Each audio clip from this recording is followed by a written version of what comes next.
Kumusta? Marahil ay ngayon ka palang nakapasyal sa aking page at makasama sa biyahe ko. Ngayon, samahan mo kong pasyalan ang isla ng Mindoro na ikapitong pinakamalaking pulo sa Pilipinas. Ito ay binubuo ng dalawang lalawigan, ang Oriental Mindoro sa Silangan at Occidental Mindoro naman sa kanlurang kalahati.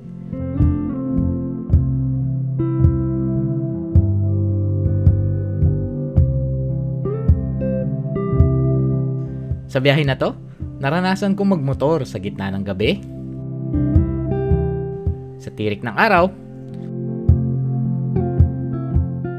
sa kabila ng ulan.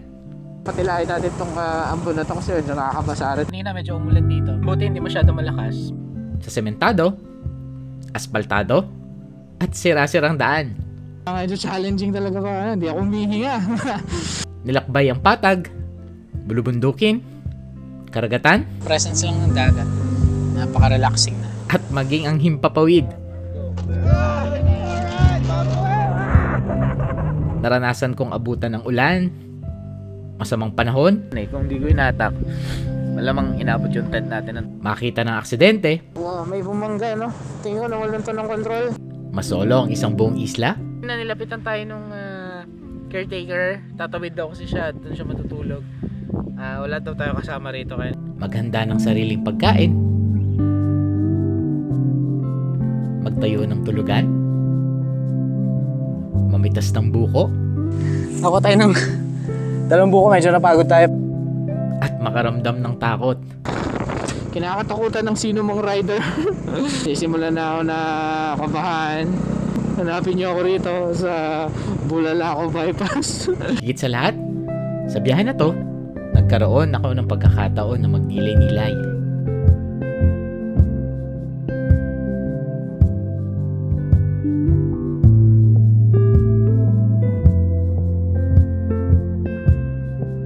Lampasan ang mga pagsubok at suliranin kasama lamang ang sarili. Yun lang yung medyo challenge pagka solo ride. Ikaw lahat mula sa preparations, pagkikipag-negotiate, paghahanap ng attractions, navigation, lahat. Toka mo kasi nga, ikaw lang mag-isa. Makakilala ng mga bagong kaibigan. Pakabait po naman tao rito sa... Thank you, brother. At makasaksi ng mga bagong magagandang tanawin at mas nakilala ko ang aking sarili.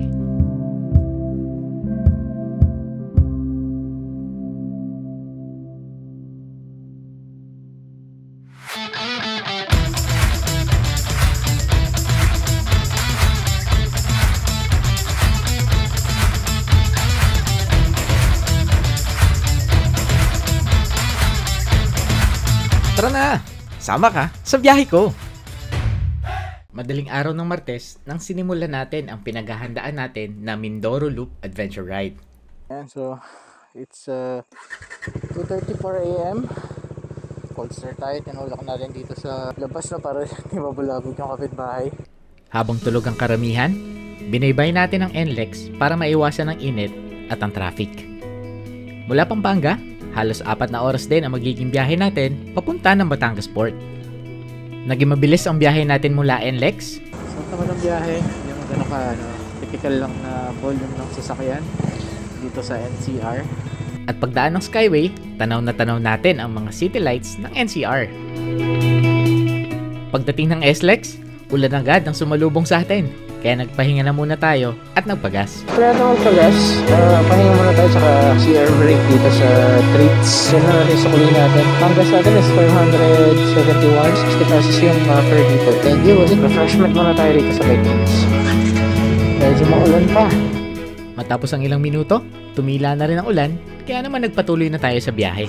Kapag muni-muni na rin tayo rito sa SLEX. Magandahan ng solo ride. Hawak mo oras mo, saka yung pacing. Bakit lang, hindi naman na ganun kalakas. More of ambon na nga lang siya. Ayan, biyahe na tayo ulit. Merge na tayo ulit sa SLEX.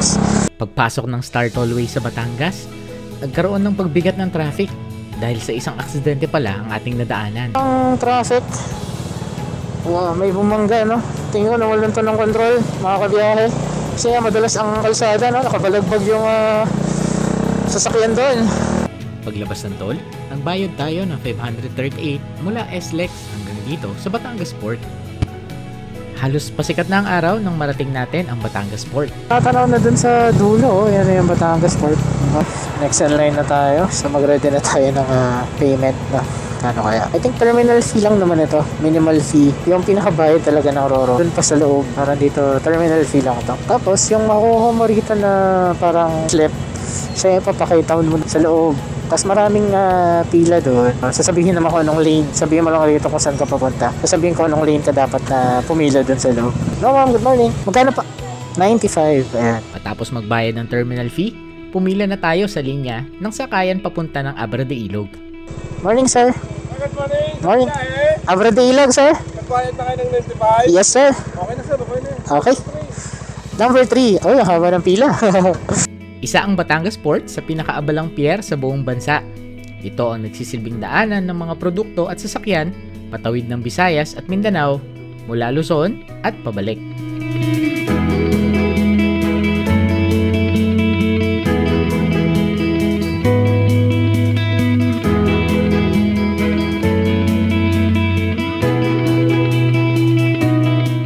Matapos magbayad ng ticket para sa Roro, Bigyan tayo is 1144. Kasama na the driver doon. So, mag-iiba na lang yan kung may sakay ka. ay ilang sandali lang ay pinaakyat na rin tayo sa barko.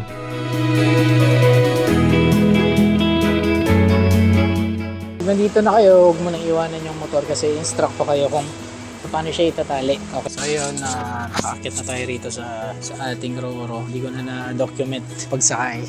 Ang hirap pala. Mahirap mag-document ang travel. Ikaw lahat eh. Yan, medyo nakastress. Pagsikat ng araw, dagat agad ang bumungad sa atin habang inaantay natin ang pag-alis ng sinasakyan nating Roro. Umalis na tayo at 7:58 around 8 a.m. Maandar na yung barko. Hindi ko maiwasang mamangha pa rin sa mga alon at tanawin sa bawat biyahe ko patawid ng dagat. Sabay rin sa paglalakbay, ang saya ng pagkikipag-usap sa mga tao at makarinig ng kanilang kwento. Makalipas ang halos 3 oras, natatanaw ko na ang ganda ng isla ng Mindoro sa pagsalubong ng bulubundukin ng Abra de Ilog. Pagkababa ng barko, magkahalong kaba at excitement ang aking nararamdaman sa simula ng paglalakbay na to ng mag-isa sa isla na to.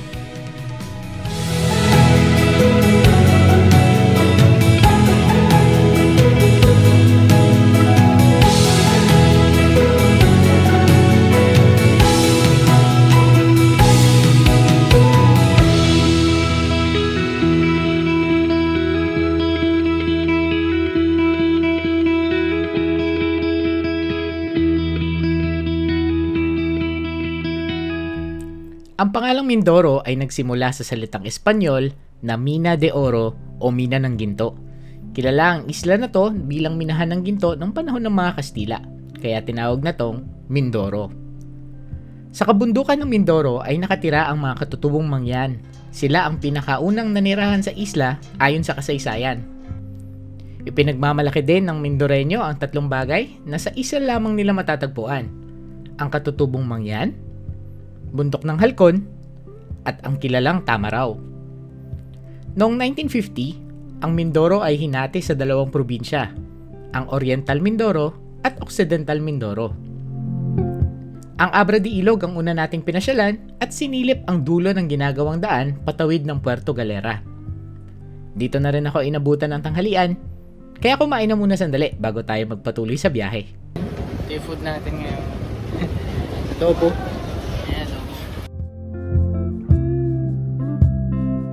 Ginagawang daan ng Abra de Ilog, Puerto Galera, pero hindi pa to tapos. Pero sabi nila yung iba kaya din lang mag-crossing dito. Kaso may river crossing, delikado yung daan. At dahil mag-isa tayo, syempre kung tumumba yung motor hindi na natin maitatayo. Dahil hindi pa tapos ang daan at mahirap itong tawirin base sa mga nakausap natin, at dahil mag-isa lang ako sa biyahe, hindi na ako naglakas ng loob na tawirin ito at nagpatuloy na lang ako sa pagbaybay patungo sa susunod na bayan. For now, mag-U-turn na tayo para safe. Gayunpaman, hindi ko maiwasan na mamangha sa kaunting daan na nakita ko bago umabot sa dulo ng ginagawang kalsada na to. Marahil, kapag natapos to, Tiyak magiging mas madali na ang pagtawid sa Abra de Ilog papuntang Puerto Galera at pabalik. Sa paglabas ng bayan ng Abra de Ilog papunta ng Paluan, hindi ko maiwasan na hindi mamangha sa bulubundukin na natatanaw ko sa di kalayuan. Malayo ang mga tanawin na to sa mga nakikita ko araw-araw. Kaya naman, maya't maya ang pagtigil ko upang pagmasdan to.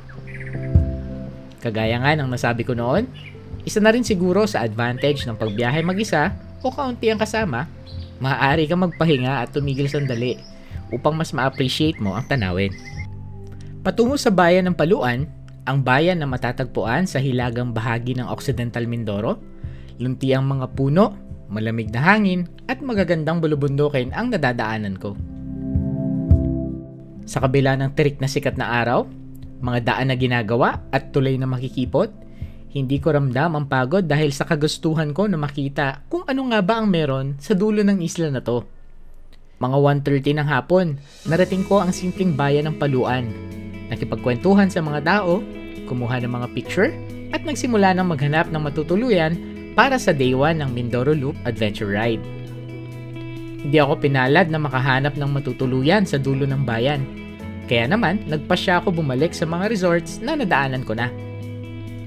Dito ako dinala ng aking paghahanap sa Maslud Cove at pinayagan magtayo ng aking tent sa halagang 150 pesos at entrance na 120 pesos.